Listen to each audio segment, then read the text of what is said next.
conversar um pouco com o João Vitor e com a Natasha, que tem como projeto o RAPS. E a primeira pergunta que eu queria fazer é o que é o projeto de vocês e como vocês tiveram a ideia?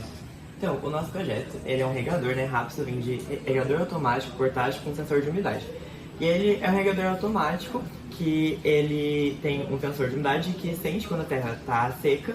E aí, quando ele sente isso, ele manda um sinal que aí manda a bomba regar a planta até atingir ali uma quantidade certa de umidade. E para definir a ideia, a gente no começo do ano, a gente teve a matéria de projetos. E no começo a gente foi induzido a buscar vários problemas para tentar resolver com algum projeto.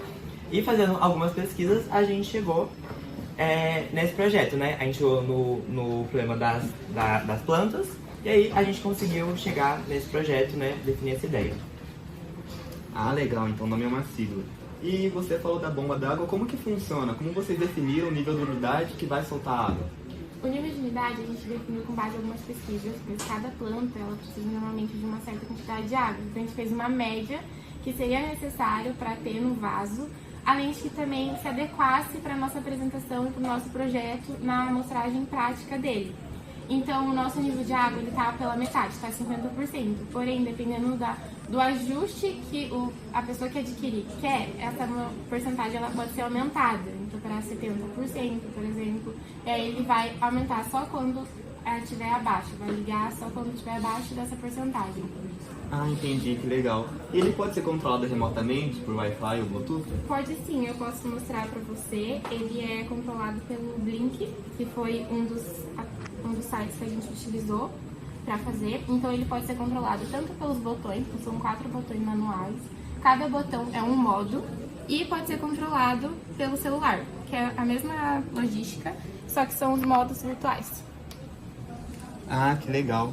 E é possível evitar leituras falsas quando o solo está ou muito seco ou muito molhado? É sim, porque a nossa programação ela já tem ali como base um certo nível específico. Então, se já passar desse nível, ele já vai parar na hora a regra.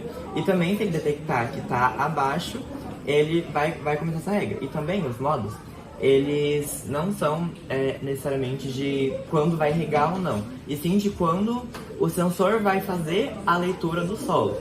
Então, em tese, aqui seria de todos os dias alternados, uma vez por semana, e sempre que o sensor detectar que está seco. Então, ele vai fazer essa leitura periódica aí, e aí ele vai ver se vai acionar a bomba ou não. Então, é de acordo com a nossa programação. Ah, entendi. Então não tem erro, por assim dizer, né? E qual que foi o maior desafio que vocês encontraram? Foi na programação, na questão de sensor ou na parte elétrica mesmo? O nosso maior desafio, sem dúvidas, foi com a programação, porque, querendo ou não, foi a nossa experiência mais aprofundada que a gente teve com programação. Então, todo o conhecimento a gente desenvolveu com o projeto, enquanto a gente desenvolvia o próprio projeto. Um dos nossos desafios foi desenvolver a programação no Arduino, por conta das bibliotecas, por conta que em uma programação escrita, cada detalhe conta, o ponto e vírgula no final e tudo. Então, conforme a gente adicionava os componentes, a gente acabava acontecendo alguns erros. Então, a gente ia sempre corrigir, prestar muita atenção nos detalhes. E também no Blink, por conta do Blink, ele é um aplicativo que ele precisa pagar mensalmente. Então, como a gente usou a parte gratuita dele, as respostas e os sinais que o nosso programa envia para o aplicativo, elas eram cobradas. Então, tinha um certo limite que a gente podia usar gratuito. Então, durante o projeto, a gente teve que criar várias contas para a gente conseguir elaborar o projeto. Entendi. Teve bastante desafio, mas ajudou, né, no desenvolvimento de vocês. E o sistema, ele é para hortas pequenas, plantações pequenas, plantinha ali, ou ele pode ser para uma plantação maior num jardim? Bom, a princípio a gente fez pensando em plantas pequenas, no caso em vasos, né? Então, por exemplo, um vaso ali que uma pessoa usa ali como decoração, alguma coisa assim. Porém, a gente tinha pensado no início em expandir, mas com os recursos que a gente teve e com o tempo que a gente teve, a gente achou melhor fazer realmente para vasos e plantas menores. Entendi. E quanto tempo levou esse projeto, desde a ideia inicial até o protótipo final? Esse projeto ele começou desde março, mais ou menos, que a gente começou a idealizar a ideia, e depois de julho a gente começou realmente a colocar o projeto em prática. E a gente terminou ele agora, em novembro, bem no comecinho.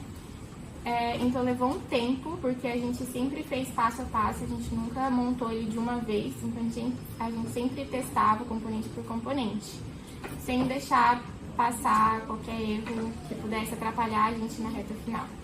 Ah, entendi. Levou um tempinho, mas ficou legal, né? Ficou bem feito. E o que vocês aprenderam, tanto tecnicamente quanto pessoalmente, durante o TCC e durante o tempo de curso, né? Foi 2 anos. Bom, primeiramente, sobre o projeto, a gente estudou muita coisa sobre programação, porque como a Natasha disse, a gente não tinha muita ideia de como programar e foi uma programação bem complexa até, que a gente ainda não tinha acesso anteriormente. Então, acabou que a gente aprendeu muito sobre programação e a gente conheceu alguns componentes que a gente não conhecia. Então, nessa parte do projeto, foi mais isso que a gente aprendeu. E acho que, pessoalmente falando,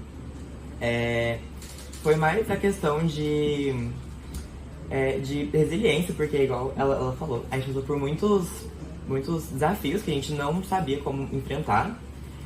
Então, a gente sempre correu atrás de tentar ajustar, de aprender como funcionava.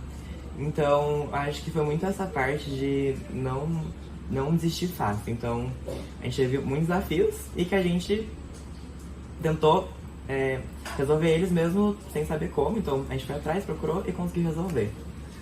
Eu também acredito que tem a parte da autonomia, porque diferente de todas as outras aulas que a gente teve aqui no Senai, a aula de projetos, ela deu pra gente uma abertura da gente escolher o que queria fazer, da gente desenvolver a nossa própria criatividade. E querendo ou não, as outras aulas que a gente teve no DDC decorrer de 2 anos ajudou muito a gente a ter as ideias iniciais, a pensar quando surgiu um problema, o que a gente poderia adicionar para resolver aquilo, e a ajuda dos nossos professores, que auxiliou muito a tanto desenvolver nossas ideias, aprimorar coisas que a gente ainda não tinha o mínimo pensamento de colocar no nosso projeto. Ah, legal. Então foi aprendizado tanto para vocês, né, do curso, da matéria, quanto para a vida. Legal. Então essa foi a nossa conversa com o João Vitor e com a Natasha sobre o projeto deles.